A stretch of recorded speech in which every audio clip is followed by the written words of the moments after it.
I am Ferdinand Marcos, and I am the President of the Republic of the Philippines. I stand today on behalf of 110 million Filipinos. Hello, Universe, it's me again. Shoutout sa inyo mga kababayan. Nako po, ano bang nangyari dyan sa Maynila? Sa pamumuno ni Mayor Isko at saka si dating Mayor Lacuna. Goes. Ano yan guys, naglabasan na ng baho. So, itong bagong updates, well, ano ba yan? Ang laki palang pera, At saka, siyempre, I think yung mga basurahan na yun, naglabasan kasi bumaha. Ayan. Pero nagpasalamat dapat sila sa baha kasi yung baha ang naglilinis. Kanya lang, siyempre, nag-ipon-ipon sa isang lugar. Ayun, ang pinoproblema. Ay, sus, Mariosep. Ang daming kuda-kuda, dapat solusyonin mo na yan, Mayor Isko. Di ba? Hindi yung naninisi pa. Para kompleto detalyado, guys, sabi dito, tingnan nyo. Sabi dito mga kababayan, sabi ng balita, naku po, Yorme Isko isiniwalat, empleyado ng City Hall na nag-cash advance ng higit 1 billion. Goes. Di tama din pala yung mga sinasabi ko guys, ayon doon sa mga nababasa ko. Mas malakas ang korupsyon sa lokal kaysa sa taas. Yan ang pakatandaan nyo. Hindi naman po lahat. I'm not mentioning any name, but according to my research guys, ganun wala akong binanggit na pangalan Basta, ang nabasa ko, mas malakas talaga ang korap sa lokal. Alam nyo, sa totoo lang, ito po ang problema ng bansang ito. Itong korupsyon na ito. Nasisilaw sila sa pera, mga kababayan. Nasisilaw talaga sila. Kawawang mga Pilipino na nasa sakupan ng isang local governments. Ewan ko sa mga nangyayari. Kawawa talaga ang pera ng bayan. Sila po ang nakikinabang kaysa doon sa mga nagtatax na mahihirap. Kahit mahihirap sila, nagtatrabaho pero nagbabayad sila ng tax, mga bes. Yun ang pinakakulilap sa lahat. So, para kumpleto detalyado, basahin ko ito guys Yorme Isko isiniwalat empleyado ng City Hall na nag-cash advance ng higit 1 billion. Agay, nako. Ito naman si Mayor Isko, Nako. Dami mong satsat. Gawin mo na lang ng paraan. Kung mayroong ebidensya, di isang panang kaso. Kaso lang para, ewan ko. Ang dami rin issue dito. Alam nyo guys, ang dami rin issue ito si Isko Ay, nako. But anyway, July 1, 2025, kahapon ni binunyag ng nagbabalik na si Manila City Mayor Isko Moreno Damuguso ang tungkol sa ilang mga empleyado ng Maynila City Hall na nag-cash advance ng malalaking halaga ng pera noong 2024 na umaabot sa milyon at bilyong peso. Di usisain nyo, imbestigahin nyo para nang sigurado kung yung pera na yon ay ginamit sa magandang paggamitan, pero pag binulsa, ano magagawin nyo? Di kasuhan para makulong. Ganun lang yun, Isko. Gumawa ka na ng hakbang. Sa isinagawang inaugural State of the City address ni Yorme Isko na mapapanood sa kanilang opisyal na Martes Facebook page. Ayan, Martes Folio 1 kahapon, iniisa-isa niya ang pangalan at litrato ng mga empleyado na kapag CA, cash advance mula sa pundo ng munisipyo at kung magkano ang halagang nakuha nila. Paktay ka. Di ba? Sino bang ombudsman ngayon?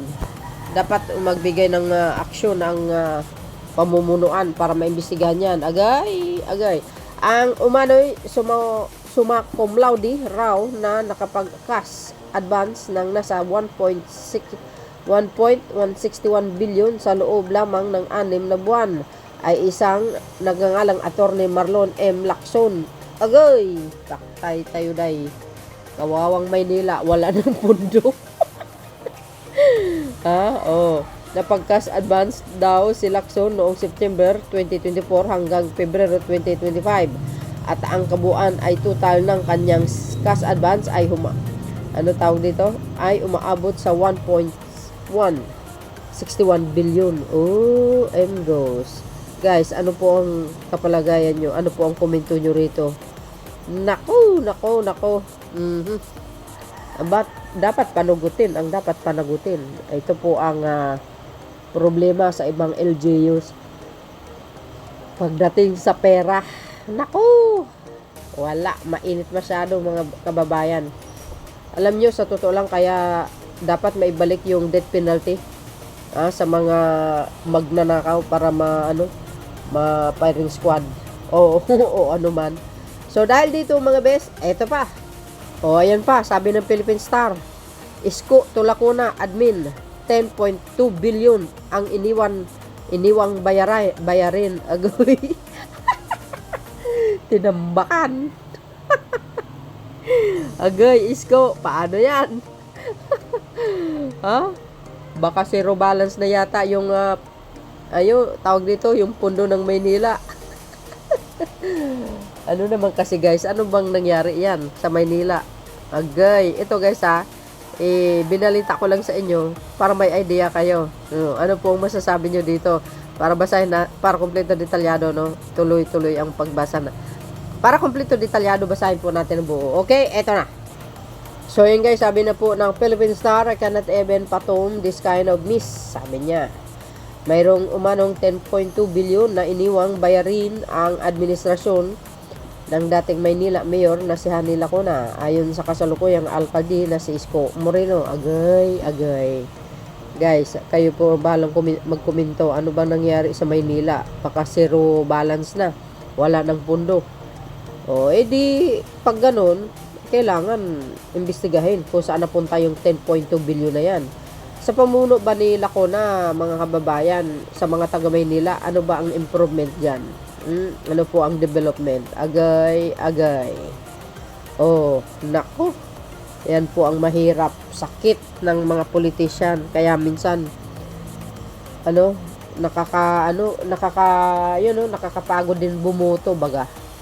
Iboto mo nga tapos may katarantaduhan na ginawa. Ay nako. Sa totoo lang, kawawang mga Pilipino na nasasakupan. Kung ganito mga politician, kung mga politician ganun. 'Di ba? Puro bulsa lang inatupag. Kaya yung iba, ang dami talagang gustong tumatakbo sa sa mga posisyon na 'di ba? Mayor, congressman, gobernador. Tuwang ko ba? Anong mayroon? Sabi nila maraming pera diyan. 'Di ba nagsasahod sila? Tuloy, tanong, magkano ba ang bayarin na iniwan ng nakaraang administrasyon?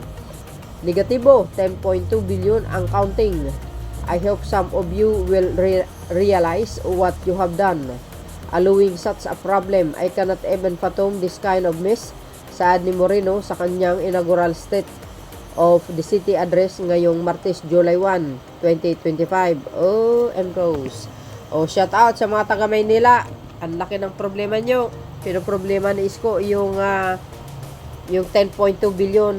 Well guys, nga naman okay lang sana kung yung 10.2 billion na yan ay napunta sa maganda. Or mayroong development, mayroong mayroong improvement, okay lang yun. At kompleto yung listahan, itemize, organize, yung resibo, walang problema, di ba? Pero kung walang maipakita, tulad ni Piatos, may si Marian Rivera, may pangalan ng senador, paktay ka. May red flag na yan mga beswa. 3.4 billion, ayan, tuloy, of that, or, gulo naman, sabi dito guys, 3.4 billion, of that, or 33% ng nasabi kong numero ay higit isang taon nang overdue. What? May pinabayaan, estafa, dagdag niya. Patay tayo dito. Yan. Siguro nakita niya, inimbestigan niya, maaring ganun. Natuklasan niya mga kababayan, pero Ang tanong, bakit? Saan napunta yung 2.2 billion? Well, kung sabi ko nga, kung napunta sa magandang project or saan man, complete ng resibo, walang ipag-alala. Pero pag walang maipakita, tulad ni Piatos, patay ta. So, yun mga kababayan, ano po ang kapalagayan nyo? Nako. Kawawa naman yung mga nasasakupan nyo. Ang dami pong mga naghihirap dyan, banda. O guys, minsan nakakasama ng loob no? Nagbabayad ka ng tax, tapos makikita mo yung isang politician nagpapakasarap ng buhay. Tapos yung mga nasasakupan niya, kita mo, yung mga nagta-tricycle, 'di ba? Yung nagpapasahero, nagbabayad ng tax mga yan, na hirap sila. Tapos ganyan-ganyan na lang. Grabe, napaka-unfair ang buhay. May mga tao na mapagsamantala talaga. Ano? So yun guys, ang aking pinaka-latest updates. See you again on my next upload. Bye bye bye and babus. God bless Philippines.